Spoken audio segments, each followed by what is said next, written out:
HD ದೇವೇಗೌಡರಿಗೆ ಕೆಲವು ದಿನಗಳಲ್ಲಿ ಬೇಗನೆ ಅವರಿಗೆ ಭಾರತ ರತ್ನ ನೀಡಬೇಕು ಅಂತ ಒತ್ತಾಯ ಮಾಡ್ತೀನಿ. ಈ ಒಂದು ಏನು ಈಗ 93 ತುಂಬಿ 94 ಆಗಿದೆ, ಶತಾಯುಷಿ ಆಗಬೇಕು ಅಂತ.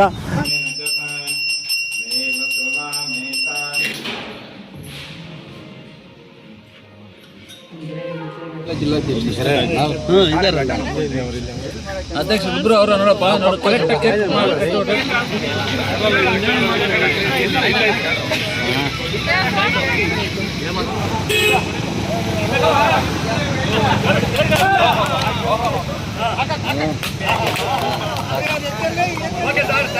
ಓಕೆ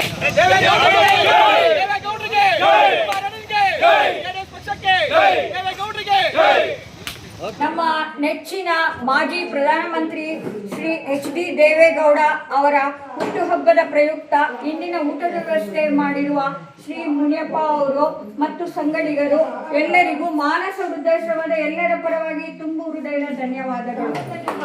ಇವತ್ತು ಬೆಳಗ್ಗೆ ವೀರಾಂಜನೇಯ ಸ್ವಾಮಿ ದೇವಸ್ಥಾನದಲ್ಲಿ ನಾವೆಲ್ಲ JDS ಮುಖಂಡರುಗಳು ಮತ್ತು ನಮ್ಮ ಪಕ್ಕ ತಾಲೂಕು ನರಸಿಂಹಮೂರ್ತಿಯವರು ಎಲ್ಲ ಸೇರಿ ಇವತ್ತು ನಾವು 93ನೇ ಹುಟ್ಟುಹಬ್ಬದ ಈ ದೇಶದ ಮಾಜಿ ಪ್ರಧಾನಮಂತ್ರಿಗಳಾದಂಥ HD ದೇವೇಗೌಡರಿಗೆ ಸ್ವಾಮಿ ಆಂಜನೇಯ ಸ್ವಾಮಿಗೆ ಅವರ ಹೆಸರಿನಲ್ಲಿ ಅರ್ಚನೆ ಮಾಡಿಸಿ ಆರೋಗ್ಯ ಚೆನ್ನಾಗಿ ಕೊಡಲಿ, ಈ ರಾಜ್ಯದ ಮುಂದಿನ ಇರುವ ನಮ್ಮದಲ್ಲಿ ಅವ್ರು ಬದುಕಿರೋವರೆಗೂ ನಮ್ಮ ರಾಜ್ಯದಲ್ಲಿ JDS ಪಕ್ಷನ ಅಧಿಕಾರಕ್ಕೆ ತರೋಕ್ಕೆ ಅವರಿಗೆ ದೇವರು ಆಯುಷ್ವರು ಕೊಡಲಿ ಅಂತೇಳಿ ಆಂಜನೇಯ ಸ್ವಾಮಿ ಸನ್ನಿಧಿಯಲ್ಲಿ ಪ್ರಾರ್ಥನೆ ಮಾಡಿ ಎಲ್ಲ ಮುಖಂಡರು ಸೇರಿ ಇವತ್ತು ಮಾಡಿದ್ದೀವಿ. ಅದೇ ರೀತಿ ಕೇಕನ್ನು ಸಹ ಕಟ್ ಮಾಡಿದ್ದೀವಿ.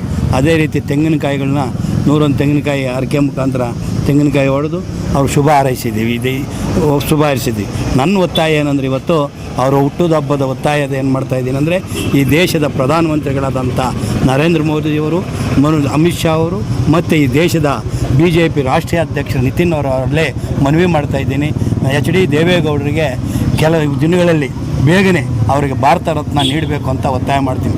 ಕಾರಣ ಏನಂದರೆ ಈ ರಾಜ್ಯದ ಮುಖ್ಯಮಂತ್ರಿಗಳಾಗಿ ಈ ದೇಶದ ಪ್ರಧಾನಮಂತ್ರಿಗಳಾಗಿ ಅವರು ಮಾಡಿರುವ ಯೋಜನೆಗಳನ್ನು ಮನಗಂಡು ತಾವೆಲ್ಲ ಪರಿಶೀಲನೆ ಮಾಡಿ ಬೇಗನೆ ನಮ್ಮ ಈ ದೇಶದ ಮಾಜಿ ಪ್ರಧಾನಮಂತ್ರಿಗಳು ಮಣ್ಣಿನ ಮಗನಂತೆ ಖ್ಯಾತಿ ಪಡೆದಿರುವ HD ದೇವೇಗೌಡರಿಗೆ ಭಾರತ ರತ್ನ ನೀಡಬೇಕು.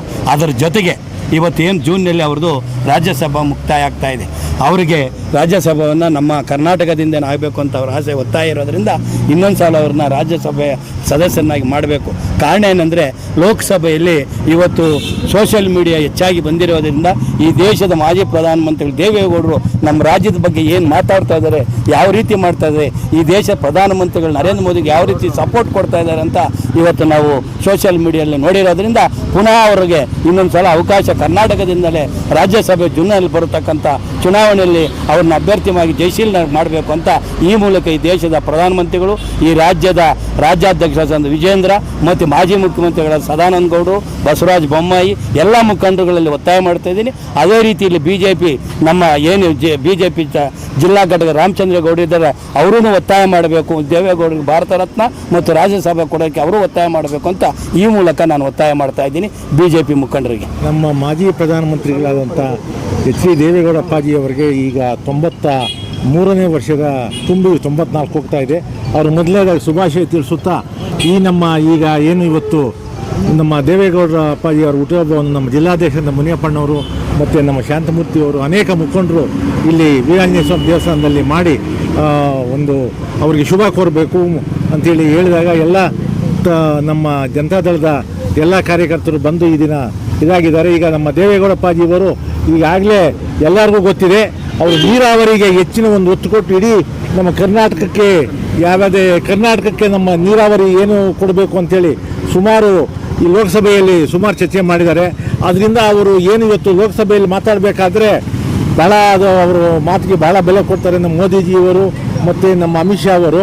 ಅದರಿಂದ ಈಗ ಅವ್ರದ್ದೇನು ರಾಜ್ಯಸಭಾ ಸದಸ್ಯ ಈ ಜೂನ್ಗೆ ಮುಕ್ತಾಯವಾದಂಗೆ ನಮ್ಮ ಅಧ್ಯಕ್ಷ ಹೇಳಿದ್ದಾರೆ, ಅವರಿಗೆ ಇನ್ನೊಂದು ಅವಧಿಗೆ ಅವ್ರಿಗೆ ಅನಿಸಿದೆ ದೇವೇಗೌಡರು ಕೊನೆ 100 ವರ್ಷವರೆಗೂ ಇಲ್ಲಿ ನಮ್ಮ ಜೊತೆಯಲ್ಲೇ ಇರಬೇಕು ಅಂತಲೇ ನಮ್ಮ ಮೋದಿಜಿಯವರಿಗೆ ಮತ್ತು ಅಮಿತ್ ಶಾ ಅವರಿಗೆ ಮತ್ತು ನಮ್ಮ NDA ಮಿತ್ರಪಕ್ಷ ಎಲ್ಲರಿಗೂ ಇರಬೇಕು ಅಂತ ಒಂದು ಆಸೆ ಇದೆ.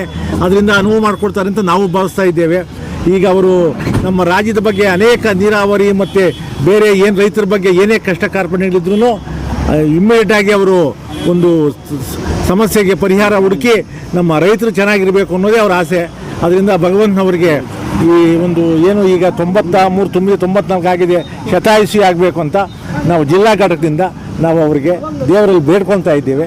ಏಸಾಕೋಟೆಕ್ ಆರ್ಒ ವಾಟರ್ ಪ್ಯೂರಿಫೈರ್ಸ್ ಅಂತ ಹೇಳ್ಬಿಟ್ಟು ಹೋಲ್ಸೇಲ್ ದರದಲ್ಲಿ ಚಿಕ್ಕಬಳ್ಳಾಪುರದಲ್ಲಿ ಪ್ರಪ್ರಥಮ ಬಾರಿಗೆ 5,500 ವಾಟರ್ ಪ್ಯೂರಿಫೈರ್ ಲಭ್ಯ ಇದೆ. 5,500 ಇಲ್ಲಿ ನಮ್ಮ ಅಂಗಡಿಯಲ್ಲಿ RO UV UF TDS ಖಾಲಿ 5,500 ಬರುತ್ತೆ. ನಮ್ಮ ಅಂಗಡಿಯಲ್ಲಿ ಬನ್ನಿ. ನಮ್ಮ ಲೊಕೇಶನ್ ಬಂದು ಏಸಾಕೋಟೆಕ್ ಕೆನರಾ ಬ್ಯಾಂಕ್ ಆಪೋಸಿಟ್ ಅಲ್ಲಿ ಆಂಬೂರ್ ದಮ್ ಬಿರಿಯಾನಿ ಪಕ್ಕದ ರೋಡ್ ಅಲ್ಲಿ 2ನೇ ಅಂಗಡಿ ಬರುತ್ತೆ.